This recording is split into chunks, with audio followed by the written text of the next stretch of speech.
Le conte tragique de Kalakala. Sous le soleil ardent de l'île de la Réunion, vivait Kalakala, une jeune femme d'origine malgache. Elle était esclave, mais pas ordinaire. Belle, forte et sage, elle portait en elle une puissance que beaucoup craignaient, car elle savait soigner et apaiser les maux avec les plantes de la nature luxuriante. Ses dons lui valurent autant d'admiration que de jalousie. Un jour, son maître, Amadi, dont l'enfant était gravement malade, la supplia d'intervenir. Kalakala prépara une infusion qui sauva l'enfant. En signe de gratitude, il lui accorda sa liberté.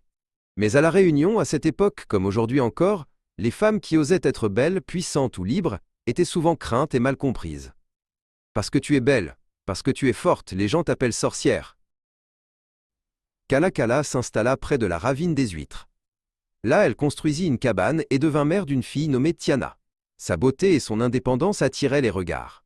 Les hommes la désiraient, les femmes la craignaient. On murmurait qu'elle avait pactisé avec des forces obscures. Mais elle se contentait de vivre simplement, en harmonie avec la nature. La tragédie de Kalakala. Sa fille, Tiana, sensible aux murmures et aux accusations injustes, sombra peu à peu dans le désespoir. Une nuit, incapable de supporter les jugements, elle mit fin à ses jours. Kalakala, dévastée mais forte, prit en charge son petit-fils, Lova, qu'elle aimait plus que tout. Mais un jour, alors qu'il jouait près d'un ravin, Lova glissa et tomba, disparaissant dans les profondeurs. Ce second drame brisa Kalakala. La douleur déforma son esprit et son cœur. La femme libre et forte devint une ombre d'elle-même. On raconte que les murmures qui l'avaient autrefois persécutée se transformèrent en cris de terreur. Les mêmes villageois qui l'avaient accusée de sorcellerie la virent désormais comme une véritable menace.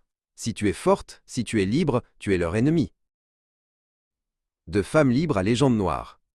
Kalakala, désormais seule et accablée par la douleur, continua d'utiliser ses dons.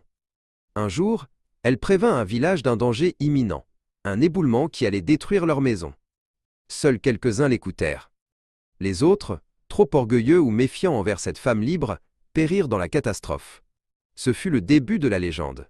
Kalakala, la femme forte devenue sorcière et oiseau de malheur. Elle nous a montré que celles qui sont fortes et belles sont toujours celles qui souffrent. Kalakala, devenue grand-mère Kal, hante les mémoires et les cœurs.